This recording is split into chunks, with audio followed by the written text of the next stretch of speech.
तो दोस्तों यहाँ पे क्वेश्चन नंबर 1 कह रहा है कि आवेशित समतल चालक के नज़दीक विद्युत क्षेत्र होता है।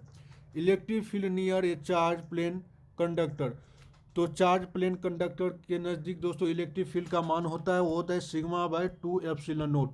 जहाँ पर सिग्मा होता है चार्ज डेंसिटी, इसका फॉर्मूला होता है चार्ज बाय एरिया, और एप्सिलॉन नोट है absolute permittivity of free space, जिसका वैल्यू होता है 8.85 इंटू 10⁻⁻12 फैराड पर मीटर। ठीक है, तो आप इनको भी याद रखिएगा।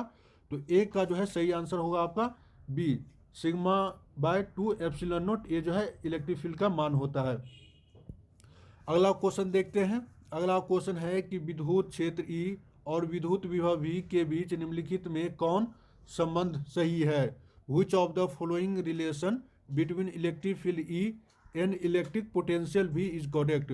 तो यहाँ पर दोस्तों इलेक्ट्रिक यानी कि दोनों के बीच जो है रिलेशन को बताना है, तो इन दोनों के बीच का रिलेशन होता है E equal to minus d V by d R. D V है दोस्तों चेंज इन पोटेंशियल, आर जो है चेंज इन डिस्टेंस, और यहाँ पर देख सकते हैं दोस्तों माइनस साइन लगा है। माइनस साइन का मतलब होता है कि इलेक्ट्रिक फील्ड और पोटेंशियल के बीच का जो डायरेक्शन होता है वो डायरेक्शन अपोजिट होता है, तो अपोजिट डायरेक्शन के कारण यहाँ पर निगेटिव साइन लगा है। तो 2 का जो है सही आंसर होगा ए। अगला क्वेश्चन देखते हैं। अगला क्वेश्चन है कि 9 किलोमीटर त्रिज्या वाले गोलीय चालक की विद्युतीय धारिता होती है। Electrical capacity of spherical conductor of radius 9 kilometre.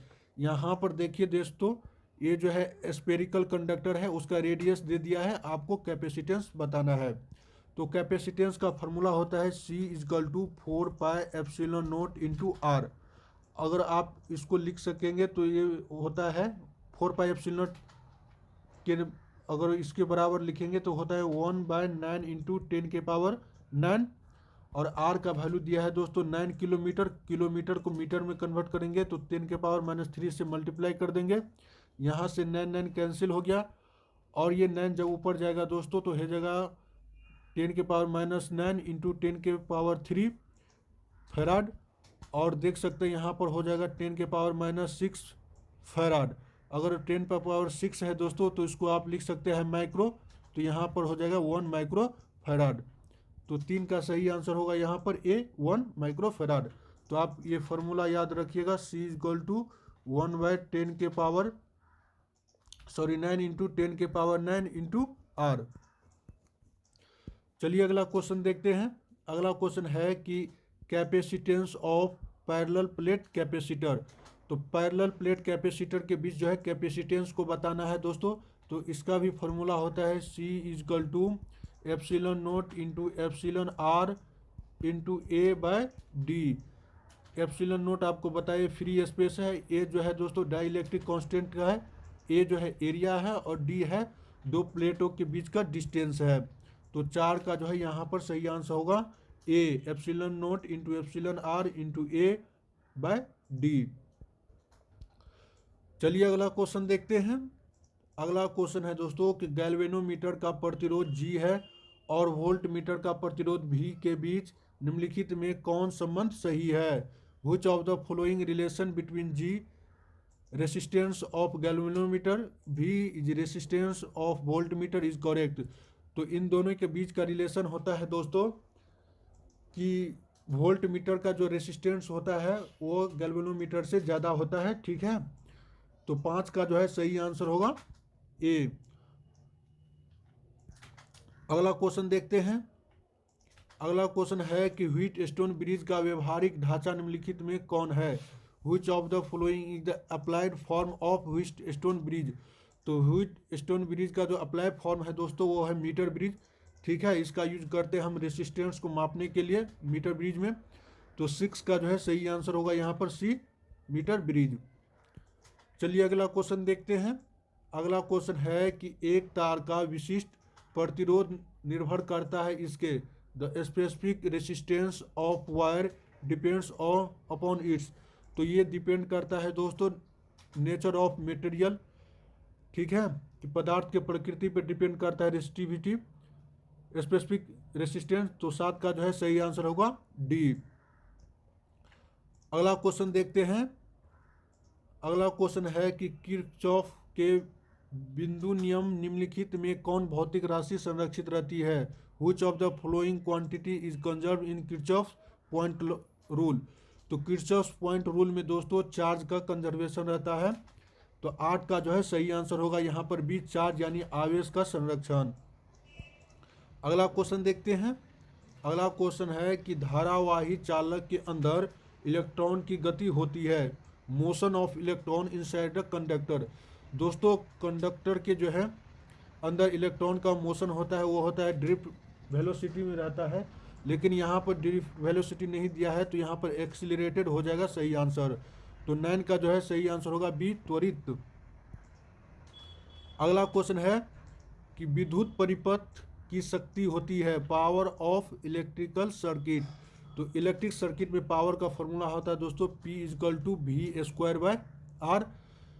तो 10 का जो है सही आंसर होगा सी। तो दोस्तों आप वीडियो को पूरा लास्ट तक देखिएगा, काफ़ी इंपॉर्टेंट क्वेश्चन है। ये ऑफिशियल मॉडल सेट का आप जो देख रहे हैं अभी बिहार बोर्ड द्वारा जारी किया गया ऑफिशियल मॉडल सेट है फिजिक्स का। इसमें हम लोग सोल्व करेंगे 70 क्वेश्चन। तो आप बिल्कुल वीडियो को स्किप नहीं कीजिएगा, वीडियो को लास्ट तक देखिएगा, ठीक है। चलिए 11वां क्वेश्चन देखते हैं। 11वां क्वेश्चन कह रहा है कि चुंबकीय क्षेत्र में गतिशील आवेश पर बल के लिए निम्नलिखित में कौन सही है? Which of the following is correct for force on moving charge in magnetic field?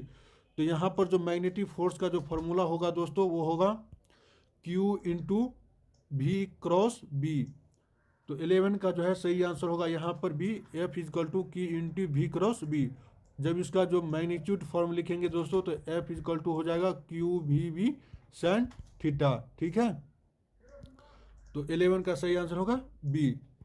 चलिए 11 अब 12 क्वेश्चन देख रहे हैं। 12 क्वेश्चन है कि चुंबकीय फ्लक्स का मात्रक होता है। तो चुंबकीय फ्लक्स का मात्रक होता है दोस्तों वेबर, ठीक है। इंग्लिश में भी देख लेते हैं। इंग्लिश में है कि the unit of magnetic flux. तो मैग्नेटिक फ्लक्स का यूनिट होता है वेबर। तो 12 का जो है सही आंसर होगा डी, वेबर। चलिए अगला क्वेश्चन देखते हैं। अगला क्वेश्चन है कि जिस परिपथ में सिर्फ प्रतिरोध है तो उसका शक्ति गुणांक है power factor of circuit having resistance only. तो पावर फैक्टर जो दोस्तों हो जाएगा जिसमें रेसिस्टेंस केवल प्रतिरोध होगा तो उसका पावर फैक्टर होगा 1।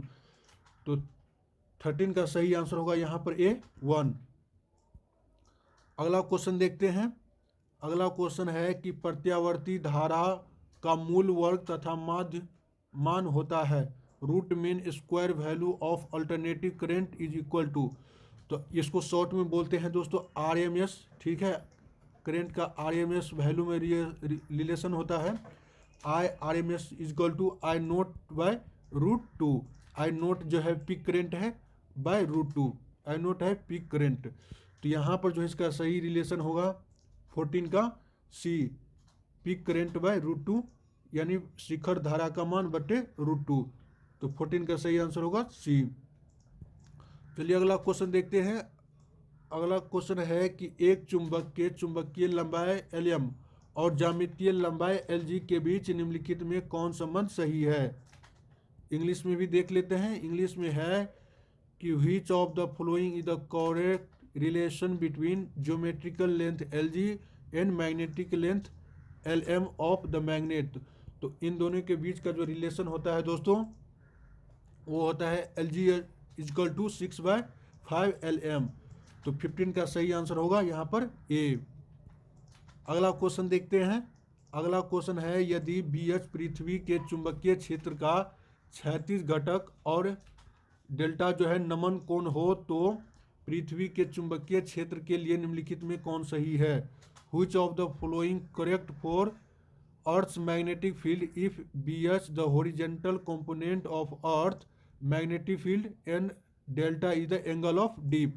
तो इन दोनों के बीच का जो रिलेशन होगा दोस्तों यहाँ पर जो मैग्नेटिक फील्ड का फॉर्मूला होगा वो होगा, तो इसका फॉर्मूला होता है दोस्तों यहाँ पर इसका रिलेशन इस तरह से हो जाता है BH = B cos, यहाँ पर डेल्टा लिख सकते हैं। डेल्टा अगर B लिखेंगे, अगर B का मान ज्ञात करेंगे तो हो जाएगा BH/cos डेल्टा, ठीक है, डेल्टा।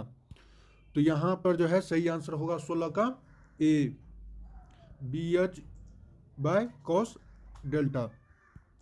चलिए अगला क्वेश्चन देखते हैं। अगला क्वेश्चन है कि चुंबकन तीव्रता की इकाई है the unit of intensity of magnetization. तो मैग्नेटाइजेशन का जो यूनिट होता है दोस्तों वो होता है एम्पियर पर मीटर। तो 17 का जो है सही आंसर होगा यहाँ पर सी, एम्पियर पर मीटर। जो मैग्नेटाइजेशन है दोस्तों ये वेक्टर क्वांटिटी है, आप ये भी याद रखिएगा। चलिए अगला क्वेश्चन देखते हैं। अगला क्वेश्चन है कि चुंबकीय यांतर है, मैग्नेटिक मेरिडियन है। तो मैग्नेटिक रेडियन जो है दोस्तों एक प्रकार का इमेजिनरी लाइन है जो नॉर्थ पोल और साउथ पोल को जोड़ते हैं, दोनों ध्रुवों को जोड़ते हैं, ठीक है। एक प्रकार का एक इमेजिनरी लाइन है, काल्पनिक रेखा बोल सकते हैं इनको, ठीक है। तो चुंबकीय यानी मैग्नेटिक मेरिडियन जो है एक इमेजिनरी लाइन है, काल्पनिक रेखा है। तो 18 का सही आंसर होगा यहाँ पर बी। अगला क्वेश्चन देखते हैं। अगला क्वेश्चन है कि सामान्य समायोजन में सरल सूक्ष्मदर्शी का आवर्धन क्षमता होता है the magnifying power of simple microscope in normal adjustment. तो यहाँ पर जो मैग्नीफाइंग पावर हो जाएगा दोस्तों वो होगा 1 + D/F। तो 19 का जो है सही आंसर होगा यहाँ पर ए। अगला क्वेश्चन देखते हैं। अगला क्वेश्चन है कि सामान्य आंख लेंस का फोकस दूरी लगभग होता है the focal length of normal eye lens is about. तो नॉर्मल आई का दोस्तों फोकल लेंथ होता है 25 सेंटीमीटर। तो 20 का सही आंसर होगा सी, 25 सेंटीमीटर। अगला क्वेश्चन देखते हैं। अगला क्वेश्चन है हीरा का क्रांतिक कोण होता है क्रिटिकल एंगल फॉर डायमंड। तो एंगल का दोस्तों डायमंड का जो क्रिटिकल एंगल होता है वो होता है 24.41 डिग्री। तो 21 का जो है सही आंसर होगा यहाँ पर ए, 24.41 डिग्री। अगला क्वेश्चन देखते हैं। अगला क्वेश्चन है कि दो संपर्कित उत्तलो लेंसों का समतुल्य लेंस होता है the equivalent lens of two convex lens in contact is. तो दोस्तों यहाँ पर जो है सही आंसर होगा बी, अवतल हो जाएगा, कनकेव हो जाएगा, ठीक है। इसको डाइवर्जी लेंस भी बोलते हैं। तो 22 का सही आंसर होगा बी। दोस्तों अगर आपको किसी भी क्वेश्चन में कन्फ्यूजन होता है तो आप हमको कमेंट में बता सकते हैं, ठीक है। तो मैं आपको वहाँ पर आंसर दे दूंगा अगर किसी भी क्वेश्चन में आपको दिक्कत है तो। चलिए अगला क्वेश्चन देखते हैं। अगला क्वेश्चन है कि प्रकाशित तंतु का मूल सिद्धांत है the basic principle of optical fibre. तो ऑप्टिकल फाइबर का जो बेसिक प्रिंसिपल है दोस्तों वो है टोटल इंटरनल रिफ्लेक्शन, यानी कि इसी के सिद्धांत पर जो है ऑप्टिकल फाइबर काम करता है। तो 23 का जो है सही आंसर होगा डी, टोटल इंटरनल रिफ्लेक्शन यानी पूर्ण आंतरिक परिवर्तन। अगला क्वेश्चन देखते हैं। अगला क्वेश्चन है कि सामान्य आंख के लिए स्पष्ट दृष्टि के लिए न्यूनतम दूरी होती है the least distance for clear vision for normal eye. तो नॉर्मल आई के लिए दोस्तों क्लियर विजन का डिस्टेंस होता है वो होता है 25 सेंटीमीटर। तो 24 का जो है सही आंसर होगा डी, 25 सेंटीमीटर। अगला क्वेश्चन देखते हैं। अगला क्वेश्चन है कि इंद्रधनुष के निर्माण के लिए निम्नलिखित में कौन प्रकाश की कौन सी घटना सही है। Which of the following phenomenon of light is correct for formation of rainbow। तो रेनबो फॉर्मेशन के लिए जो फिनोमेनन जिम्मेवार होता है दोस्तों वो होता है स्कैटरिंग यानी परिकिरणन।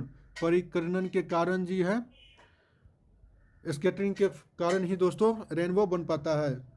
तो 25 का जो है सही आंसर होगा ए। अगला क्वेश्चन देखते हैं कि किस रंग के प्रकाश के लिए कांच का अपवर्तनांक अधिक होता है the refractive index of glass is more for which colour of light.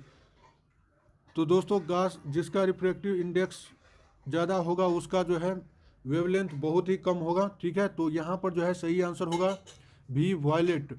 Violet light का जो दोस्तों वेवलेंथ होता है वो काफ़ी कम होता है, मिनिमम होता है, इसलिए इसका जो रिफ्रैक्टिव इंडेक्स जो है काफ़ी हाई हो जाएगा।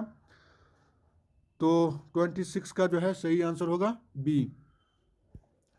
अगला क्वेश्चन देखते हैं कि विनाशकारी व्यतिकरण के लिए पथांतरण होता है। The path difference for destructive interference. तो डिस्ट्रक्टिव इंटरफेरेंस के लिए दोस्तों पाथ डिफरेंस का जो मान होता है वो होता है 2n+1 इंटू लेमडा बाय 2। तो 27 का जो है सही आंसर होगा यहाँ पर बी। अगला क्वेश्चन देखते हैं। अगला क्वेश्चन है कि प्रकाश की अनुप्रस्थ तरंग प्रकृति को निम्नलिखित में कौन घटना पुष्टि करता है। Which of the following phenomenon confirms the transverse wave of nature of light। तो ट्रांसवर्स नेचर ऑफ लाइट को जो एक दिखाता है दोस्तों वो है पोलराइजेशन यानी ध्रुवीकरण जो है, ठीक है, ये ट्रांसवर्स वेव को दिखाता है। तो 28 का जो है सही आंसर होगा डी। अगला क्वेश्चन देखते हैं।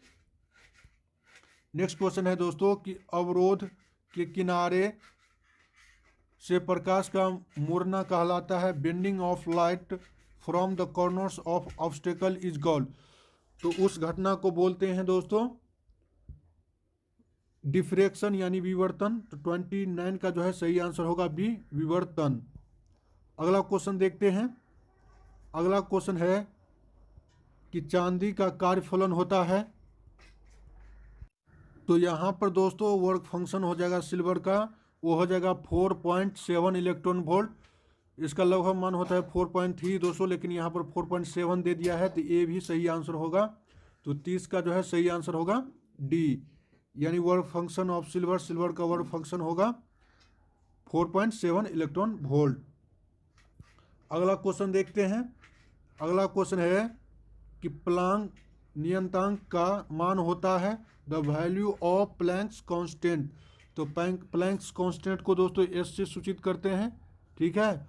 तो एच का जो वैल्यू हो जाता है वो होता है 6.626 इंटू 10⁻⁻34 जूल सेकेंड।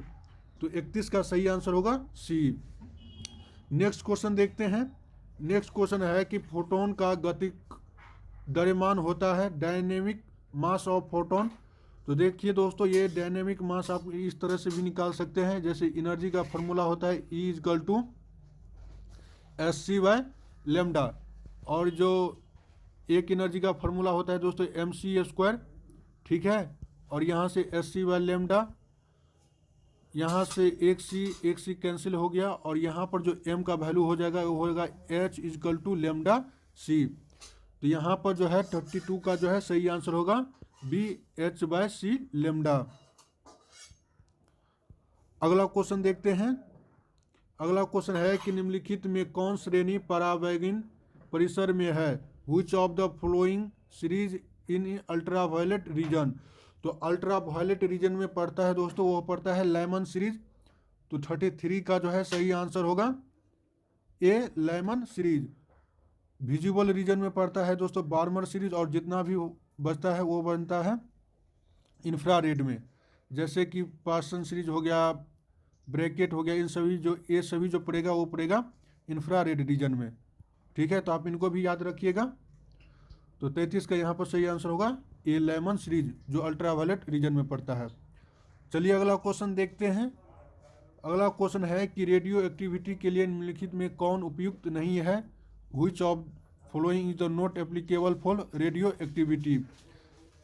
देखिए दोस्तों इस क्वेश्चन में थोड़ा कन्फ्यूजन है, तो आप इसका आंसर कमेंट बॉक्स में देख सकते हैं, लेकिन मैक्सिमम चांस है इसका आंसर जो होना चाहिए वो सी होना चाहिए, एटॉमिक घटना। अगला क्वेश्चन देखते हैं। अगला क्वेश्चन है कि तेजी से चलने वाला इलेक्ट्रॉन होता है the fast moving electron are. तो फास्ट मूविंग इलेक्ट्रॉन जो होता है दोस्तों वो बेसिकली जो होता है बीटा किरणें होता है, बीटा रे होता है। तो 35 का जो है सही आंसर होगा यहाँ पर बी। अगला क्वेश्चन देखते हैं। नेक्स्ट क्वेश्चन है कि अल्फा कण होता है। अल्फा पार्टिकल जो है दोस्तों बेसिकली ये जो है हीलियम का न्यूक्लियस है, हीलियम का नाभिक होता है। तो 36 का जो है सही आंसर होगा यहाँ पर सी। तो नेक्स्ट क्वेश्चन 37 का रहा है दोस्तों कि प्रेसी एंटीना की पारस डी, टीवी प्रेषण टावर की ऊंचाई h और पृथ्वी की त्रिज्या r के बीच संबंध होता है। इंग्लिश में भी देख लेते हैं। इंग्लिश में है the relation among range of transmission antenna transmitting antenna D, height of TV transmission tower h and radius of earth is E. तो इन तीनों का जो बीच का जो रिलेशन होता है दोस्तों वो होता है d इजकल टू √2HR। तो 37 का सही आंसर होगा यहाँ पर बी। अगला क्वेश्चन देखते हैं। अगला क्वेश्चन है कि मूल अवस्था में हाइड्रोजन परमाणु की ऊर्जा होती है। Energy of hydrogen atom in A ground state.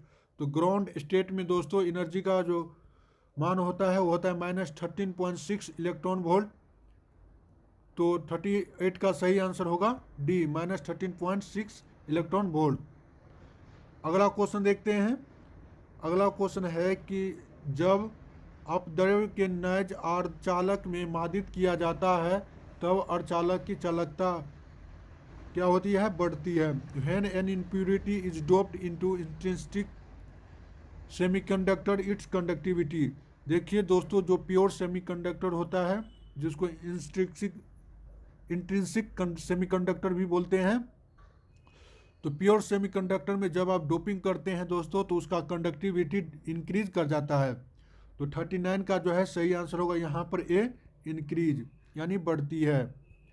अगला क्वेश्चन देखते हैं। अगला क्वेश्चन है कि नॉर गेट का बुलियन व्यंजक है। The Boolean expression for NOR gate. तो नॉर गेट के लिए बुलियन एक्सप्रेशन होता है दोस्तों a + b के पावर रेकनिंग, यानी y = a + b के पावर रेकनिंग। तो 40 का जो है सही आंसर होगा यहाँ पर सी। अगला क्वेश्चन देखते हैं। अगला क्वेश्चन है कि अर्धतरंगी डिस्करण में 50 हर्ट्ज के निवेश आवृत्ति के लिए निम्नलिखित में कौन सही निर्गम आवृत्ति है। Which of the following is the correct output frequency for input frequency of 50 hertz in half wave rectification. तो देखिए दोस्तों हाफ वेव रेक्टिफिकेशन में जो है आउटपुट फ्रीक्वेंसी का मान होगा, ठीक है, तो वो होता है इनपुट का दुगुना। फुल में होता है दोस्तों दुगुना, लेकिन हाफ में वही हो जाएगा।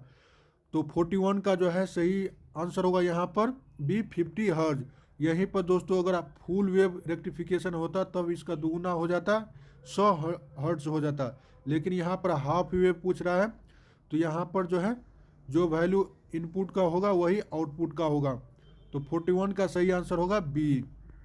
तो क्वेश्चन नंबर 42 का रहा है दोस्तों कि द्विधारी संख्या 11110 होल 2 का दार्शनिक संख्या निम्नलिखित में कौन है। Which of the following is the decimal number of binary number 11110 का। तो इसका डेसिमल नंबर होगा दोस्तों, देखिए यहाँ पर जो है निकालेंगे इसका पहले बाइनरी नंबर, तो 30 का निकालते हैं। तो देख सकते हैं 2 इस सभी में निकालना पड़ेगा दोस्तों। तो 15 से लगाते हैं तो ये कैंसिल हो जाता है 0, फिर 7 से तो 2 सत्ते 14, यहाँ पर एक शेष बच जाएगा तो एक शेष को यहाँ लिखेंगे। फिर 3 से लगेगा तो एक शेष बच जाता है तो यहाँ पर लिखेंगे। फिर 1 से लगेगा, एक शेष बच जाता है तो यहाँ पर लिखेंगे। तो आप देख सकते हैं 1 2 3 4 यानी कि 1 2 3 4 को 1 है, 4 1 और 0 है, 1 2 3 4 1 है और 0 है। तो ये बाइनरी किसका नंबर है दोस्तों, किस डेसिमल नंबर का है, तो 30 का है। तो 42 का जो है सही आंसर होगा यहाँ पर बी। अगला क्वेश्चन देखते हैं। अगला क्वेश्चन है कि इलेक्ट्रॉन पर आवेश होता है चार्ज ऑन एन इलेक्ट्रॉन। तो इलेक्ट्रॉन पर जो चार्ज होता है दोस्तों वो होता है -1.6 × 10 के पावर -19 कूलम। तो 43 का जो है सही आंसर होगा डी। अगला क्वेश्चन देखते हैं। अगला क्वेश्चन है कि एप्सिलॉन नोट के बराबर है, epsilon nought is equal to. तो एप्सिलॉन नोट का मान मालूम होगा दोस्तों आपको कि ये होता है 8.85 × 10 के पावर -12 कूलम स्क्वायर पर न्यूटन मीटर स्क्वायर। तो 44 का जो है सही आंसर होगा यहाँ पर सी, 8.854 × 10 के पावर -12। चलिए अगला क्वेश्चन देखते हैं। अगला क्वेश्चन है कि द्विध्रुव आघूर्ण के लिए निम्नलिखित में कौन सही है। Which of the following is correct for dipole movement. तो डायपोल मूवमेंट का जो मात्रक होता है दोस्तों वो होता है dy, ठीक है, और 1 dy होता है equal to 3.3 into 10⁻30 coulomb metre. Coulomb metre होगा दोस्तों यहाँ पर, ठीक है, यहाँ पर सेंटीमीटर दे दिया, सेंटीमीटर नहीं होगा, कूलम मीटर होगा। तो 45 का जो है सही आंसर होगा यहाँ पर C, 1 dy equal to 10⁻30 coulomb metre. अगला क्वेश्चन देखते हैं। अगला क्वेश्चन है कि चित्र में ए और बी के बीच समतुल्य धारिता होगी। देखिए ये दोस्तों सारे के सारे सीरीज में जुड़ा है और प्रत्येक का कैपेसिटेंस सी है। तो इसका जो इक्विवेलेंट कैपेसिटेंस निकल जाएगा वो निकल जाएगा सीरीज के लिए, सीरीज के लिए हो जाएगा C/N, ठीक है। तो 46 का सही आंसर होगा यहाँ पर ए। सॉरी दोस्तों, यहाँ पर 46 के लिए हो जाएगा बी, 3, क्योंकि 3 है, 3 कैपेसिटर लगा है और तीनों सीरीज में है, तो 46 का सही आंसर होगा बी, C/3। अगला क्वेश्चन देखते हैं। अगला क्वेश्चन है कि निम्नलिखित में कौन संबंध सही है। Which of the following relation is correct, यानी कि 1 एम्पीयर यहाँ पर जो है सही रिलेशन होगा दोस्तों। 1 एम्पियर जो है कितना मिली एम्पियर के बराबर होता है, तो वो होता है 10⁻³ मिली एम्पियर के बराबर। तो 47 का सही आंसर होगा यहाँ पर ए। अगला क्वेश्चन देखते हैं। अगला क्वेश्चन है कि निम्नलिखित में कौन संबंध सही है। Which of the following relation is correct. तो यहाँ पर जो है करेक्ट रिलेशन होगा दोस्तों, करेंट डेंसिटी का फॉर्मूला होता है जिसको जे से सूचित करता है, होता है I/A cos थीटा, ठीक है। ये जो है करेंट डेंसिटी का फॉर्मूला होता है। तो यहाँ पर जो है 48 का जो सही आंसर हो जाएगा वो हो जाएगा A, current density equal to I/A। अगला क्वेश्चन देखते हैं। अगला क्वेश्चन है कि प्रतिरोध के लिए निम्नलिखित में कौन संबंध सही है। Which of the following relation is correct for resistance. तो रेसिस्टेंस का फॉर्मूला मालूम होगा दोस्तों कि R इक्वल टू होता है ρL/A। तो 49 का जो है सही आंसर होगा बी, जहां पर दोस्तों ए रो जो है रेसिस्टिविटी है, एल जो है लेंथ है और ए जो है क्रॉस सेक्शन एरिया है, एरिया ऑफ क्रॉस सेक्शन। अगला क्वेश्चन है 50 क्वेश्चन दोस्तों कि चित्र में I का मान होगा, the value of I in figure will be. तो यहाँ पर दोस्तों ये आप देख सकते हैं, ये पॉइंट रूल है, जंक्शन रूल भी बोलते हैं इनको। तो आने वाले करंट के लिए प्लस लिखेंगे और जितना यहाँ से पॉइंट से जाएगा वो उस करंट के लिए माइनस में हो जाएगा उसका वैल्यू। तो आप देख सकते हैं आने वाले के लिए plus I1 plus I2 plus I3, ठीक है, और यहाँ से जा रहा है तो माइनस I1 इक्वल टू 0 हो जाएगा, यानी कि पॉइंट यहाँ पर होगा 0। तो यहाँ पर वैल्यू लिख सकते हैं आप I1 I2 I3 का। तो ये टोटल वैल्यू हो जाएगा 10 10 20 20 40 एम्पियर, और यहाँ से I माइनस जा रहा है इक्वल टू 0। तो I का जो वैल्यू आ जाएगा वो आ जाएगा 40 एम्पियर, ठीक है। ये सिंपल जो है एलजेब्रिक सम हो जाएगा यहाँ पर। तो 50 का सही आंसर होगा सी, 40 एम्पियर। अगला क्वेश्चन देखते हैं। अगला क्वेश्चन है कि विभव मापी से निम्नलिखित में कौन मापा जाता है। Which of the following measured by the potentiometer. तो पोटेंशियोमीटर का से दोस्तों सेल का ईएमएफ को मापते हैं। तो 51 का जो है सही आंसर होगा यहाँ पर सी, ईएमएफ ऑफ सेल।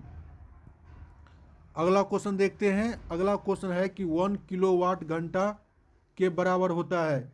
ये दोस्तों 1 किलोवाट घंटा 1 यूनिट के बराबर होता है, जो एनर्जी का जो है मात्रक होता है। तो इसको अगर जूल में कन्वर्ट करेंगे तो जूल में जो इसका वैल्यू हो जाएगा वो हो जाएगा 3.6 इंटू 10⁻6 जूल। तो 52 का सही आंसर होगा यहाँ पर सी। अगला क्वेश्चन देखते हैं कि 1 टेस्ला होता है, 1 टेस्ला इज। तो दोस्तों 1 टेस्ला होता है 1 वेबर पर सेंटीमीटर के बराबर होता है, sorry 1 weber per metre square के बराबर होता है। तो 53 का जो है सही आंसर होगा B, 1 weber per metre square. अगला क्वेश्चन देखते हैं। अगला क्वेश्चन है कि चुंबकीय फ्लक्स होता है, तो मैग्नेटिक फ्लक्स होता है दोस्तों बी इंटू ए, जहाँ पर बी जो है मैग्नेटिक फील्ड है, ए जो है एरिया ऑफ वेक्टर है। जब इसका जो मैग्नीट्यूड के रूप में लिखेंगे तो फाई इजकल टू हो जाता है ये बी ए कॉस थीटा। तो यहाँ पर जो मैग्नेटिक फ्लक्स का सही आंसर होगा ये होगा A, phi equal to B A, B into A. अगला क्वेश्चन देखते हैं। अगला क्वेश्चन है कि विद्युत चुंबकीय तरंग का वेग होता है velocity of electromagnetic wave. Electromagnetic wave का वेलोसिटी का फॉर्मूला होता है दोस्तों 1/√μ नोट इंटू एप्सिलॉन नोट। ठीक है, जहाँ पर म्यू नोट ये जो है परमिटिविटी होता है दोस्तों, इसका फॉर्मूला होता है, सॉरी इसका मान होता है 4 एप्सिलॉन नोट इंटू 10⁻⁷। और एप्सिलॉन नोट का मालूम है आपको कि वो 8.82 इंटू 10⁻⁻12 होता है। जब इन सभी का मान पुट करेंगे यहाँ पर तो इसका वैल्यू हो जाता है 3 इंटू 10⁸ मीटर पर सेकेंड स्क्वायर। ठीक है, तो ये फॉर्मूला याद रखिएगा दोस्तों, काफ़ी इंपॉर्टेंट है। इलेक्ट्रोमैग्नेटिक का वेलोसिटी का formula C equal to 1/√μ nought into epsilon nought. अगला क्वेश्चन देखते हैं। अगला क्वेश्चन है दोस्तों कि 1 इलेक्ट्रॉन वोल्ट के बराबर होता है 1 electron volt is equal to, तो 1 इलेक्ट्रॉन वोल्ट बराबर होता है दोस्तों 1.6 इंटू 10⁻⁻19 जूल के बराबर होता है। तो 57 का सही आंसर होगा ए। अगला क्वेश्चन देखते हैं। नेक्स्ट क्वेश्चन है कि निम्नलिखित में कौन सही है। देखिए दोस्तों, यहाँ पर भी बाइनरी और डेसिमल नंबर में जो है रिलेशन पूछ रहा है कि कौन सही है। तो सबसे पहले एक का देखते हैं निकाल के 7 का, तो 7 का निकाल कर देखेंगे तो हो जाएगा 3 से लगेगा और इसका शेष यहाँ पर 1 बच जाएगा। फिर 1 से लगाएंगे तो आप देख सकते हैं 111 और 2 हो जाएगा इसका बाइनरी, किसके लिए, 7 के लिए। तो 58 का जो है सही आंसर होगा यहाँ पर ए। अगला क्वेश्चन देखते हैं। द्विधारी योग के लिए निम्नलिखित में कौन सही नहीं है। Which of the following is not correct for binary addition. तो बाइनरी एडिशन के लिए दोस्तों इसमें से 1 + 1 = 1 सही नहीं होगा, यहाँ पर 10 होना चाहिए दोस्तों। ठीक है, तो 59 का जो है सही आंसर होगा यहाँ पर डी, ये इसका जो है सही रिलेशन नहीं है। अगला क्वेश्चन देखते हैं। किसी ऊंचाई ट्रांसफार्मर में यदि प्राइमरी और सेकेंडरी कुंडली में क्रमशः N1 और N2 लपेटे होते हैं तब in step-up transformer if number of turns in primary coil and secondary coil are N1 and N2 respectively then. तो इन दोनों के बीच में दोस्तों सेटअप ट्रांसफार्मर के लिए सेकेंडरी कॉइल का संख्या हमेशा बड़ा होगा प्राइमरी कॉइल से। तो 60 का सही आंसर होगा यहाँ पर B, N2 is greater then N1। तो 60 का सही आंसर होगा यहाँ पर बी। अगला क्वेश्चन देखते हैं। अगला क्वेश्चन है कि हाइड्रोजन वर्णक्रम की कौन सी श्रेणी दृश्य भाग में पड़ती है।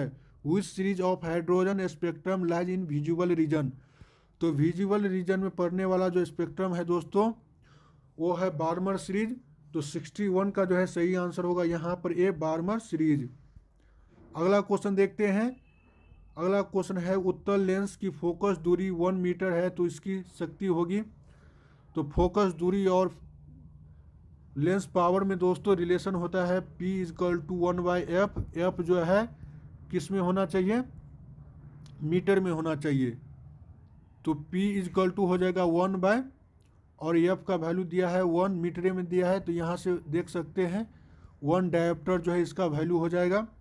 तो 62 का सही आंसर होगा C, 1 डायोप्टर। अगला क्वेश्चन देखते हैं कि संयुक्त सूक्ष्मदर्शी के लिए निम्नलिखित में कौन सही है। Which of the following is correct for compound microscope. तो कंपाउंड माइक्रोस्कोप में दोस्तों आई लेंस का जो है और ऑब्जेक्ट लेंस का है, सॉरी तो दोस्तों कंपाउंड माइक्रोस्कोप में जो होता है आईपीस लेंस का जो है फोकल लेंथ बड़ा होता है ऑब्जेक्टिव के फोकल लेंथ से। तो 63 का जो है सही आंसर होगा यहाँ पर B, F E is greater than F O. F0 ये जो है ऑब्जेक्टिव लेंस का फोकल लेंथ है दोस्तों, ठीक है। चलिए अगला क्वेश्चन देखते हैं। अगला क्वेश्चन है कि angle of minimum deviation by prism. तो इसके लिए डेविएशन का मिनिमम एंगल होता है दोस्तों मी नोट इंटू -1 इंटू ए। तो 64 का जो है सही आंसर होगा यहाँ पर सी। अगला क्वेश्चन देखते हैं। अगला क्वेश्चन देखते हैं दोस्तों। अगला क्वेश्चन है कि प्रकाश के अपवर्तन में निम्नलिखित में कौन सा भौतिक राशि नहीं बदलता है। Which of the flowing quantity does not change in the refraction of light. तो रिफ्रैक्शन में दोस्तों फ्रीक्वेंसी का वैल्यू नहीं बदलता है। तो 65 का जो है सही आंसर होगा यहाँ पर डी, फ्रीक्वेंसी यानी आवर्ती। अगला क्वेश्चन देखते हैं कि यदि हवा में प्रकाश का वेग va और पानी में प्रकाश का वेग va हो, तब देखिए दोस्तों हमेशा जो है वेलोसिटी का जो है लाइट का जो वेलोसिटी का वैल्यू होगा एयर में ज़्यादा होगा कंपेयर टू वाटर से। तो 66 का सही आंसर होगा B, va is greater than vw। अगला क्वेश्चन देखते हैं। अगला क्वेश्चन है जल के लिए क्रांतिक कोण होता है क्रिटिकल एंगल फॉर वाटर।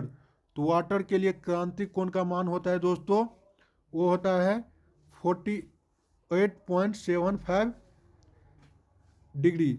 ये लगभग दोस्तों आप इसको 49 डिग्री भी लिख सकते हैं, कहीं कहीं पे इसका मान दिया रहता है 49 डिग्री। तो ये भी आंसर सही होगा। तो 67 का जो है सही आंसर होगा यहाँ पर डी। अगला क्वेश्चन देखते हैं। अगला क्वेश्चन है कि रचनात्मक व्यतिकरण के लिए कलांतर होता है phase difference for constructive interference. तो कंस्ट्रक्टिव इंटरफेरेंस के लिए दोस्तों फेज डिफरेंस का जो वैल्यू होता है वो होता है फाई इजकल टू 2n पाई। तो 68 का सही आंसर होगा यहाँ पर ए।